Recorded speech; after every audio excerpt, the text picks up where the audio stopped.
Bonjour à tous, vous êtes à Viens voir ailleurs.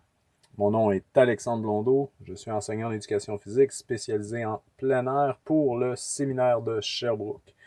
Donc la série de vidéos qui vont suivre porteront sur des techniques de plein air afin de bien profiter des randonnées de plein air qui s'en viennent, donc tout en respectant les règles en vigueur sur les espacements sociétaux, ainsi que sur les endroits où c'est permis et où ce n'est pas permis. Renseignez-vous, plusieurs endroits peuvent encore vous offrir des randonnées en milieu forestier.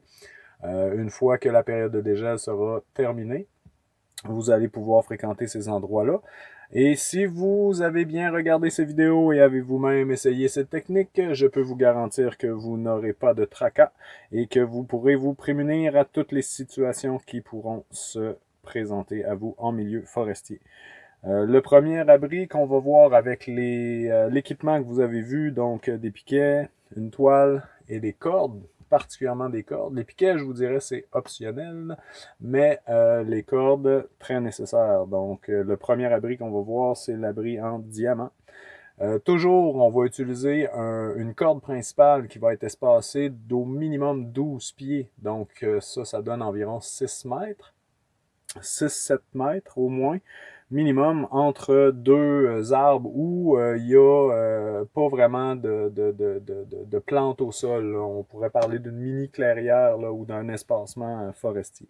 Donc, c'est ce qu'on vise. On va élever un côté de la corde plus haut que notre tête, puis l'autre côté environ à notre taille pour être capable de fixer là, notre toile là, à différentes hauteurs, tout dépendant de la hauteur qu'on va viser là, pour la toile. Donc la première chose sur laquelle on va porter notre attention, c'est le Prusix. Donc si vous regardez de proche, là, je vais pouvoir vous expliquer le Prusix. Donc le Prusix, lui, va nous servir d'ancrage sur une corde. Ça nous permet d'avoir une latitude assez intéressante, surtout quand vient le temps des tempêtes, puis vient le temps de rester toute une nuit en bivouac. Ça nous permet de retendre notre corde ou de la réinstaller assez rapidement dans différents cas où est-ce qu'on voudrait changer la hauteur de notre corde ou qu'on voudrait s'installer autrement pour pallier à un vent ou à un vent qui change ou de la pluie ou de la grêle ou peu importe. Donc le Prusik, c'est vraiment utile pour ça. C'est tout simplement un anneau de corde qui va être attaché avec un nœud du pêcheur double, puis qui va être enroulé autour de la corde maîtresse, pardon. Enroulé deux fois. Donc, le but, c'est de faire, vous prenez le Prusix par le nœud, pêcheur double, puis vous faites le tour deux fois à l'intérieur de cette même anneau-là. Puis ensuite, vous allez tirer, vous allez installer le mousqueton dans le Prusix et vous allez installer le même mousqueton attaché à l'autre bout dans l'anneau de votre toile. De cette façon-là, en serrant comme il faut, vous allez avoir quatre brins bien alignés sur la corde maîtresse que vous allez avoir tout simplement à serrer pour ajuster ou ancrer, tout dépendant de ce que vous avez de besoin. Donc ça va être l'ancrage principal pour la forme en diamant pour le bivouac. Ici, je vous montre des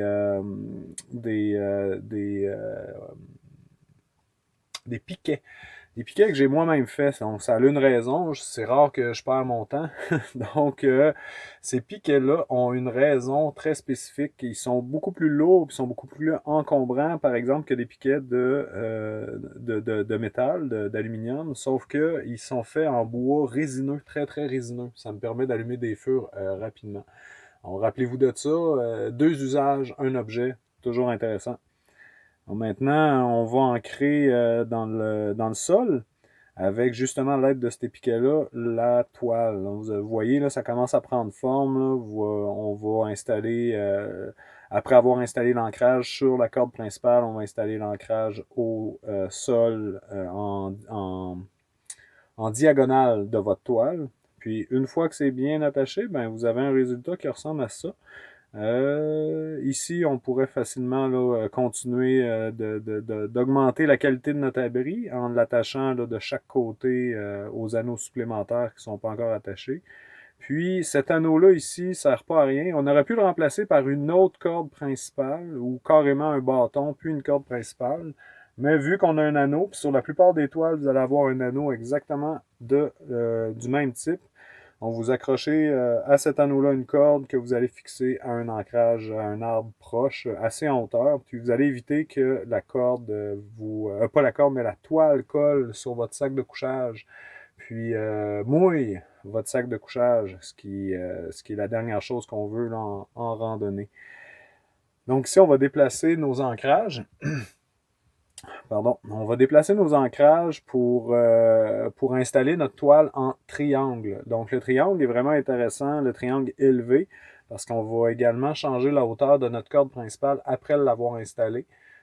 Parce que avant, ça va être très difficile d'installer notre corde au-dessus de notre toile, au-dessus de notre tête.